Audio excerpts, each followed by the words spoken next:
Bollywood hero Salman Khan కు ప్రాణముప్పు ఉందని intelligence హెచ్చరిస్తోంది. ఇప్పటికే సల్మాన్ కు Y+ భద్రత ఉంది. అంటే దాదాపుగా 10 మంది భద్రతా సిబ్బంది ఉంటారు. వీరిలో షిఫ్ట్ల వారీగా 2 కమాండోలు ఉంటారు. వీరిని దాటుకుని రావడం చాలా కష్టం. కానీ 24 ఏళ్లు 23 ఏళ్లు ఉన్న 2 యువకులు ఏకంగా సల్మాన్ ఉంటున్న గెలాక్సీ అపార్ట్మెంట్లోకి చొరబడ్డారు. కానీ అక్కడ గార్డును చూసి బయటకు వచ్చి గాల్లోకి కాల్పులు జరిపి పారిపోయారు. కాల్పుల శబ్దం వినడంతో సెక్యూరిటీ అలర్ట్ అయింది. కానీ అప్పటికే బైక్ మీద 2 దుండగులు పారిపోయినట్లు గుర్తించారు. అయితే సల్మాన్ ఖాన్ ను చంపేందుకు తామే ప్రయత్నించామని ఈలోపు లారెన్స్ బిష్నోయ్ గ్యాంగ్ ప్రకటించింది. అంతేకాదు ఏకంగా ఇంటర్నేషనల్ గ్యాంగ్స్టర్స్ అయిన బిష్నోయ్ తమ్ముడు అన్మోల్ బిష్నోయ్ తామే సల్మాన్ ను చంపేందుకు ప్లాన్ చేశామని ధైర్యంగా ప్రకటించుకున్నాడు. అంతటితో ఆగలేదు. జాగ్రత్తగా ఉండాలని ఇదే చివరి వార్నింగ్ అని సల్మాన్ కి హెచ్చరిక జారీ చేశాడు. ఇదే ఇక్కడ విశేషం. అసలు లారెన్స్ బిష్నోయ్ గ్యాంగ్ కు సల్మాన్ కు వివాదం ఎక్కడ మొదలైందనేది తెలిస్తే ఆశ్చర్యపోక మానదు. అసలు లారెన్స్ బిష్నోయ్ ఎందుకు సల్మాన్ ఖాన్ ని చంపాలనుకుంటున్నాడు? సల్మాన్ ఖాన్ ఎప్పటికైనా లారెన్స్ బిష్నోయ్ చేతిలో చచ్చిపోతాడా? ఇవే ఇక్కడ ప్రశ్నలు. వాస్తవానికి సల్మాన్ ఖాన్ దోలా తీరి 2 కృష్ణ జింకలను చంపాడు. అది కూడా హీరోయిన్లతో కలిసి హంటింగ్కి వెళ్లి మరి 1988లో ఓవర్ యాక్షన్ చేసి కృష్ణ జింకలను చంపేశాడు. ఈ కేసులో జైలుకు కూడా వెళ్లి వచ్చాడు సల్మాన్ ఖాన్. ఆ తర్వాత కోట్లలో సమర్పించుకుని రాజకీయ నాయకుల కాళ్లు పట్టుకొని చివరకు కేసు నుంచి విముక్తి పొందాడు. మొత్తానికి కృష్ణ జింకలను సల్మాన్ ఖాన్ చంపలేదని కోర్టు కేసును కొట్టేసింది. ఆ తర్వాత వచ్చిన బీజేపీ సర్కారు కూడా సల్మాన్ ఖాన్ కు సహకరించింది. దీంతో కేసు క్లోజ్ అయిపోయింది. అయితే కేసు బాధను జైలు బాధను భారీగా డబ్బులిచ్చి మరీ వదిలించుకున్నాడు సల్మాన్ ఖాన్. కానీ పేరు మోసిన అంతర్జాతీయ గ్యాంగ్స్టర్ లారెన్స్ బిష్నోయ్కి శత్రువుగా మారాడు. ఎందుకంటే కృష్ణ జింకలను బిష్నోయ్ కులానికి చెందిన వారు ఆరాధిస్తారు. తమ గురువు మళ్లీ జింకల రూపంలో పుట్టాడనేది వీరి నమ్మకం. అంటే కృష్ణ జింకలు వీరికి దేవుడన్నమాట. కొన్ని గ్రామాల్లో గురువు ఫోటో పక్కన కృష్ణ జింకలు కూడా ఉంటాయి. వారికి ఈ జింకలు ఎక్కడైనా కనిపిస్తే వెంటనే బిష్నోయ్ కులస్తులు చేతులెత్తి మొక్కుతారు. అవి కనిపించడం అదృష్టంగా భావిస్తారు. కానీ అలాంటి దేవతామూర్తులను సరదాగా చంపేశాడు సల్మాన్ ఖాన్. అందుకే తమ కులదైవం గురువు ప్రతిరూపమైన కృష్ణ జింకలను కండ కవరమెక్కి చంపిన సల్మాన్ ఖాన్ వదిలిపెట్టమని గ్యాంగ్స్టర్ లారెన్స్ బిష్నోయ్ ఛాలెంజ్ చేశాడు. ఇంతకు ముందు ఒకసారి రెక్కీ నిర్వహించి చంపేందుకు పక్కా ప్లాన్ వేశాడు. ఆ స్కెచ్ తెలిస్తే మతిపోతుంది. మరి సల్మాన్ ఖాన్ కి మొదటిసారి స్కెచ్ ఎలా వేశారో చూద్దాం. సల్మాన్ ఖాన్ ప్రతి వీకెండ్కి పార్టీ కోసం తన ఫామ్ హౌస్కి వెళుతుంటాడు. Salman Khan farm house location ముంబైలోని పిల్లాడికి కూడా తెలుసు. సిటీలో సల్మాన్ చంపడం రిస్క్ అనుకున్నాడు లారెన్స్ బిష్నోయ్. ఎందుకంటే అతన్ని చంపుతామని లెటర్ రాసి అతని అనుచరులు తప్పు చేశారు. దీంతో ముంబై పోలీసులు, షాడో టీమ్స్, క్రైమ్ బ్రాంచ్ అతని ఇంటి దగ్గర ఎప్పుడూ కన్నేసి ఉంచుతున్నారు. రైల్వే స్టేషన్ నుంచి కొత్తగా వచ్చిన సిటీలోకి కొత్త కార్లు కనిపించినా కూడా పోలీసులు ఓ కంట కనిపెడుతూ ఉంటారు. దీంతో సల్మాన్ ఖాన్ కూడా అలర్ట్ చేశారు. తన పర్సనల్ బాడీగార్డ్ షేరాతో పాటు మరికొంతమందిని మాత్రమే వెంట పెట్టుకుని తిరుగుతున్నాడు సల్మాన్ ఖాన్. ముంబై పోలీసులు కూడా సల్మాన్ ఇంటి దగ్గర భద్రపరిచారు. కాబట్టి ఫామ్ హౌస్ లోనే చంపాలనుకున్నారు Lawrence Bishnoi and gang. Salman Khan main road దాటి పన్వెల్లోని ఫామ్ హౌస్ కి వెళతాడు. అక్కడ దారిలో వేసేయాలని చెప్పాడు. ఒక తుపాకీతో పాటు షార్ప్ షూటింగ్ లో ఆరితెరిగిన కపిల్ పండిట్ ని కూడా రంగంలోకి దించారు. తుపాకీతో పాటు కొన్ని క్యాట్రిడ్జ్లు కూడా ఇచ్చాడు. ఈ కపిల్కు తోడుగా సంతోష్ జాదవ్, సచిన్ బిష్నోయ్ తపన్లను పంపాడు. ఈ ముగ్గురు పన్వేల్లోని ఫామ్ హౌస్ కి వెళ్లే దారిలో ఓ గదిని అద్దెకు తీసుకున్నారు. Kapil Pandit sharp shooter. గురి పెడితే కారు అద్దంలో నుంచి కూడా పుచ్చే పేలిపోయేలా కాల్చగలడు. అంటే బుల్లెట్ వేస్ట్ చేయకుండా టార్గెట్ ఫినిష్ చేస్తాడన్నమాట. మరోవైపు సచిన్ ప్లాన్ వేయడంలో దిట్ట. ఎలా చంపాలి, ఎక్కడ దొరుకుతాడు, కారుకు ఎటువైపు కూర్చొని ఉంటే ఎలా చంపొచ్చు అనేది పక్కాగా ప్లాన్ వేయడంలో మంచి పేరుంది. దీంతో తన స్పెషల్ టీంను రంగంలోకి దించాడు. ఇక మరో వ్యక్తి ఉన్నాడు. అతను సంతోష్ జాదవ్. ఇతను వీరిద్దరూ పారిపోయేందుకు సహకరిస్తాడు. ఇలా ఎవరి పనిని వారికి అప్పగించాడు గ్యాంగ్స్టర్ లారెన్స్ బిష్నోయ్. మొత్తానికి హిట్ మెన్ కపిల్, సంతోష్, సచిన్లు సల్మాన్ ఫామ్ హౌస్ కు కోతవేట దూరంలో గదిని అద్దెకు తీసుకున్నారు. ఫామ్ హౌస్ చుట్టూ రెక్కి నిర్వహించారు. సెకండ్ ఎగ్జిట్ ఏమైనా ఉందా అని వెతికారు. ఆ తర్వాత వచ్చిన దారినే వెళ్తాడని తెలుసుకున్నారు. దీంతో ఫామ్ హౌస్ గేటు దగ్గరకు వెళ్లారు ముగ్గురు హంతకులు. సల్మాన్ ఫామ్ హౌస్ గేటు పెద్దగా ఉంది. ఒకే గార్డు ఉన్నాడు. అతనితో వీరంతా కూడా పరిచయాన్ని పెంచుకున్నారు. అతనికి కేవలం 100 రూపాయలు చేతిలో పెట్టి వాచ్మెన్తో ఫోటోలు కూడా దిగారు. తమకు సల్మాన్తో ఫోటోలు తీయించగలవా అని అడిగారు. అది కుదరదన్నాడు అతను కారు దిగడు. డైరెక్ట్గా సల్మాన్ ఖాన్ లోపలికి వెళ్ళిపోతాడు. తన గెస్ట్ హౌస్ ముందు దిగుతాడని చెప్పారు. ఎంతమంది వస్తారని అడిగితే తాను చెప్పలేనన్నాడు వాచ్మెన్. కొన్నిసార్లు 2-3 కార్లలో వస్తారు. ఇంకొన్నిసార్లు ఒకే కారులో 5-6 వస్తారు.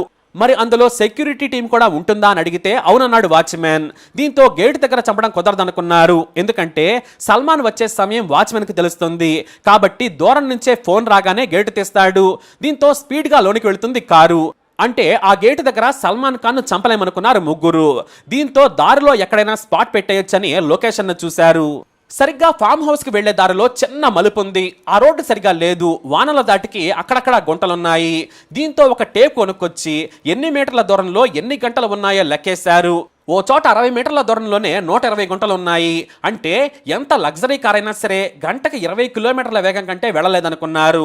కావాలంటే రెండు వైపులా గొయ్యలను పెద్దగా చేస్తే కారు ఇంకా డెడ్ స్లో అవుతుంది. అక్కడ కారు కనిపించేలా రోడ్డు పక్కన ఉన్న చెట్ల పొదల్లో ఉంటే డ్రైవర్ సీటు పక్కన ఉండే సల్మాన్ను స్ట్రైట్గా కాల్చొచ్చని భావించారు. అయితే ముందు టైర్ను కాల్స్తే వెహికల్ స్లో అవుతుందని కపిల్ చెప్పగా కాదన్నాడు సంతోష్. అది లగ్జరీ కారు, బుల్లెట్లు 4 దించినా వేగంగానే వెళుతుంది. సూటిగా కారులోకి కాల్చాలని చెప్పాడు. అలా కాల్చాలంటే మలుపు పక్కన ఎదురుగా కలిస్తే సులువుగా చంపొచ్చని చెప్పాడు. దీంతో మొత్తానికి సరేనని ప్లాన్ చేసుకున్నారు. వీకెండ్లో సల్మాన్ ఎప్పుడొచ్చినా సరే ఒకరు 2 కిలోమీటర్ల దూరంలో ఉండి ఫోన్ ద్వారా చెబితే మనం లొకేషన్లో రెడీగా ఉందామన్నాడు కపిల్. దానికి ముగ్గురు ఓకే అనుకున్నారు. మొత్తానికి ఈ ప్లాన్ బి రెడీ అయిపోయింది. ప్లాన్ బి ఏంటంటే సిటీలో చంపటం. అది వల్ల కాదు కాబట్టి ఈ ప్లాన్ బి సిద్ధం చేసుకున్నారు. కానీ సల్మాన్ ఖాన్ వరుసగా 2 వారాల పాటు ఫామ్ హౌస్కి రాలేదు. వరుస షూటింగ్లు అందుకు కారణం. అప్పటికే వీరంతా కూడా 50 రోజుల పాటు గదిలోనే ఉన్నారు. 2 నెలల కోసం పన్వేల్లో గదిని అద్దెకు తీసుకున్నారు ఈ గ్యాంగ్ మెంబర్స్. అయితే లారెన్స్ బిష్ణు నుంచి ఈలోపు ఓ ఫోన్ కాల్ వచ్చింది. అర్జెంటుగా పంజాబ్ వెళ్లాలని సూచించాడు. సింగర్ సిద్ధూ మూసేవాళ్ళని చంపేయాలని ఇది గోల్డీబ్రార్ ఆర్డర్ అని చెప్పాడు. అప్పటికే ఒక టీం సింగర్ సిద్ధూ మూసేవాళ్ళను చంపేందుకు ప్లాన్ వేశారని జైల్లో ఉన్న లారెన్స్ తన ప్రధాన అనుచరుడి ద్వారా కపిల్కు కబురు పెట్టాడు. షార్ప్ షూటర్గా పేరున్న కపిల్తో పాటు మిగతా ఇద్దరు ఈ ఆపరేషన్కి అవసరమని చెప్పడంతో ఆపరేషన్ సల్మాన్ వదిలేశారు. దీంతో సిద్ధూ కారణంగా సల్మాన్ ఖాన్ బ్రతికిపోయాడన్నమాట. ఇక సింగర్ సిద్ధూ మూసేవాళ్ళను చంపడంతో పంజాబ్ పోలీసులు భారీగా గ్యాంగ్స్టర్స్ను వెంటాడటం మొదలుపెట్టారు.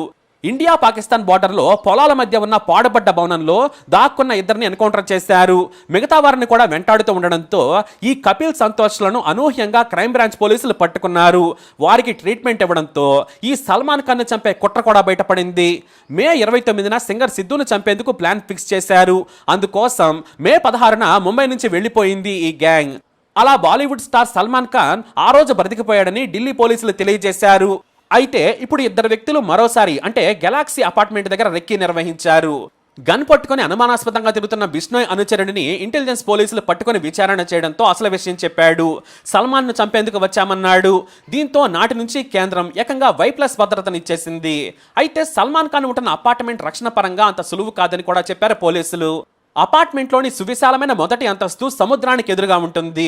కానీ 3 వైపుల నుంచి కూడా మామూలు రోడ్లు ఉండడంతో అది అనువుగా లేదని తేల్చారు. అయితే ఇండిపెండెంట్ హోమ్ కంటే కూడా ఇది బెటర్ అని కొంతమంది అధికారులు చెప్పడంతో అదే ఇంట్లో తన తల్లిదండ్రులతో కలిసి ఉంటున్నాడు సల్మాన్. పైగా దేశంలోని ప్రతి సల్మాన్ ఫ్యాన్కు అతను ఉంటున్న ఇల్లు తెలుసు. బాంద్రాలోని ఖరీదైన ప్రాంతంలోనే సెలబ్రిటీలు ఉంటారు. అయితే సల్మాన్ ఖాన్కు Y+ భద్రతను ప్రభుత్వం ఇచ్చింది. రాత్రి సమయంలో బయట అపార్ట్మెంట్ గేటు దగ్గర లేదా లోపల కారు దిగగానే పార్కింగ్ ఏరియాలో దొరికితే సల్మాన్ ఖాన్ ని చంపేయాలనుకున్నారు దొండగలు. అందుకోసం ఏప్రిల్ 14 రాత్రి సమయంలో కాపు కాశారు. సల్మాన్ ఖాన్ కూడా రాత్రి 1 గంట తర్వాత ఇంటికి చేరుకున్నాడు. కాకపోతే Y+ భద్రత ఉండడంతో ఆయన కారు దిగిన దగ్గర నుంచి లోనికి వెళ్లే వరకు బయటకు కనిపించకుండా వెంట రక్షణ సిబ్బంది ఉంటుంది. ఆ తర్వాత తన వ్యక్తిగత సిబ్బందితో మరో 4 ఉంటారు. దీంతో సల్మాన్ మొహం కూడా వారికి కనిపించలేదు. కాబట్టి ఈ ఆపరేషన్ ఫెయిల్ అయిపోయింది. కానీ చాకచక్యంగా అపార్ట్మెంట్ లోపలికి పార్కింగ్ ఏరియా నుంచి మొదటి అంతస్తు వరకు వెళ్ళారు ఆగంతకులు. ఒకే ఒక మెయిన్ డోర్ ఉంటుంది. దాని పక్కన పెద్ద కిటికీ ఉంటుంది. ఇంటి గేటు దగ్గర 2 గార్డులు, లోపల మరో 2 భద్రతగా ఉన్నారు. కొంతమంది వరుసగా 24 గంటల డ్యూటీ చేసి ఇంటికి వెళ్ళిపోయారు. సల్మాన్ ఖాన్ కూడా ఎంతమంది అవసరం లేదని చాలాసార్లు ఇంటికి పంపించేస్తుంటాడు. దీంతో పై అధికారులకు సమాచారం ఇచ్చి వెళ్ళిపోతుంటారు భద్రతా సిబ్బంది. కానీ 4 మాత్రం ఎప్పుడు తోడుగా ఉంటారు. అయితే మొదటి అంతస్తులోకి వెళ్ళగానే గేటు దగ్గర గన్తో ఓ గార్డ్ కనిపించాడు. మరో గార్డ్ చైర్లో నిద్రపోతున్నాడు. అతని దగ్గర కూడా గన్ ఉంది. దీంతో వారిని చంపి లోనికి వెళ్ళడం సాధ్యం కాని పని. ఎందుకంటే లోపల మరో 2 కమాండోలు ఉండొచ్చు. కమాండోలతో పోరాడలేమనుకున్నారు. పైగా వీరిద్దరూ విదేశీ గన్లు తెచ్చినా కూడా అందులో 6 బుల్లెట్లు మాత్రమే ఉన్నాయి. దీంతో చిరాకుగా బయటకు వచ్చిన 2 దుండగులు కోపంతో గాల్లోకి కాల్పులు జరిపి బైక్ మీద పారిపోయారు. కాల్పుల చప్పుడు వినిపించగానే సల్మాన్ భద్రతా సిబ్బంది అలర్ట్ అయ్యారు.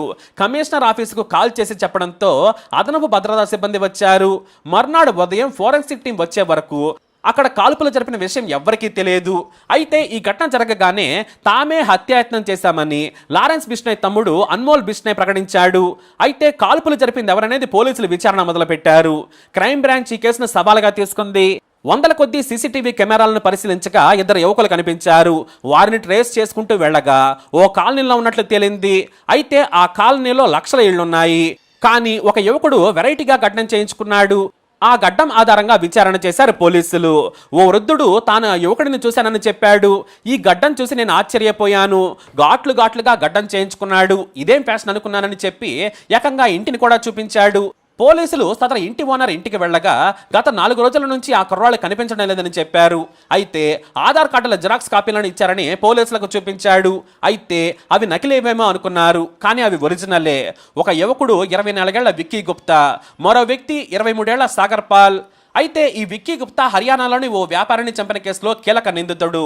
వారి ఫోన్ నంబర్లను యజమాని నుంచి తీసుకుని ట్రేస్ చేయడం మొదలుపెట్టారు. ఓ చోట బైక్ను రైల్వే స్టేషన్ పక్కన పడేసి వేరే రాష్ట్రాలకు పారిపోయారని గుర్తించారు. అయితే సిమ్ములు తెగ మార్చేస్తూ ఉన్నారు, లేదంటే ఫోన్ స్విచ్ ఆఫ్ చేస్తున్నారు. కానీ ఫోన్లు మాత్రం మార్చడం లేదు. అలా పోలీసులకు చిక్కిపోయారు. గుజరాత్లోని పాకిస్తాన్ సరిహద్దుల్లోని భుజ్లోని ఓ కుగ్రామంలో తలదాచుకున్నారు ఈ నిందితులు. వారి ఫోన్లో కొత్త సిమ్ వేసి తన అనుచరులతో మాట్లాడుతున్నట్లు గుర్తించి లోకల్ పోలీసులను అలర్ట్ చేశారు. దీంతో గుజరాత్ పోలీసులు తమ ఫోన్ను చివరిసారిగా స్విచ్ ఆఫ్ చేసిన చోటు నుంచి 45 కిలోమీటర్ల దూరంలోని ఓ హోటల్ దగ్గర తాపీగా టీ తాగుతూ గుజరాత్ క్రైమ్ బ్రాంచ్ పోలీసులకు కనిపించారు. వాళ్ళ దగ్గర తుపాకులు ఉండొచ్చన్న ఉద్దేశంతో ఒకేసారి జాగ్రత్తగా 6 పోలీసులు ఇద్దరి మీద పడి శాంతం తనిఖీ చేసి బేడులు వేశారు. అయితే గన్స్ ని దారిలో ఓ చెరువులో విసిరేశారు నిందితులు. వారిని ముంబై తీసుకొచ్చి విచారించగా సల్మాన్ని చంపాలనుకున్నామని ఒప్పుకున్నారు. ఇక తమ నాయకుడు కూడా లారెన్స్ బిష్నోయ్ అని చెప్పారు నిందితులు. అంతేకాదు మేము వదిలిపెట్టినా కూడా తమ నాయకుడు సల్మాన్ను వదిలిపెట్టడని నిందితులు చెప్పినట్లు సమాచారం. దీంతో సల్మాన్ ఖాన్కు ప్రాణముప్పు పొంచి ఉంది. ఎప్పటికైనా అతని మరణం సాధారణం కాదని వార్నింగ్ ఇచ్చారు. అందుకే Y+ భద్రతను మరింత పెంచారు. సల్మాన్ ఖాన్ ఇంటి దగ్గర అదనపు పోలీస్ వాహనంలో మరో 4 భద్రతా సిబ్బంది ఉండనున్నారు. సల్మాన్ ఖాన్ ఎక్కువగా గెలాక్సీ అపార్ట్మెంట్లో ఉంటారు. కానీ తనకు నవీ ముంబైలోని అర్పితా ఫార్మ్స్ లో అతిపెద్ద ఇల్లు ఉంది. అక్కడ కూడా ఉంటూ ఉంటాడు. కానీ కాల్పులు జరిగిన సమయంలో గెలాక్సీ అపార్ట్మెంట్లోనే ఉన్నాడు సల్మాన్ ఖాన్. అంటే అతని కదలికలను గమనించే దుండగులు ప్లాన్ చేశారని పోలీసులు భావిస్తున్నారు. మొత్తం మీద 25 ఏళ్ల క్రితం 2 జింకలను చంపిన సల్మాన్ ను మాత్రం జైల్లో ఉన్నా కూడా పేరు మోసిన గ్యాంగ్స్టర్ లారెన్స్ బిష్నోయ్ వదిలిపెట్టడం లేదు. ఇప్పుడు జైల్లో ఉన్న విలన్ వెంటాడుతుంటే హీరో పారిపోతున్నాడన్నమాట. ఇది నిజంగా అసలైన సినిమా. మీరేమంటారు? మీ అభిప్రాయాన్ని కమెంట్ ద్వారా తెలియజేయండి. ఈ వీడియో అప్డేట్స్ కోసం మై ఛానల్ ఫాలో అవ్వండి. అలాగే తప్పకుండా సబ్స్క్రైబ్ చేసుకోండి.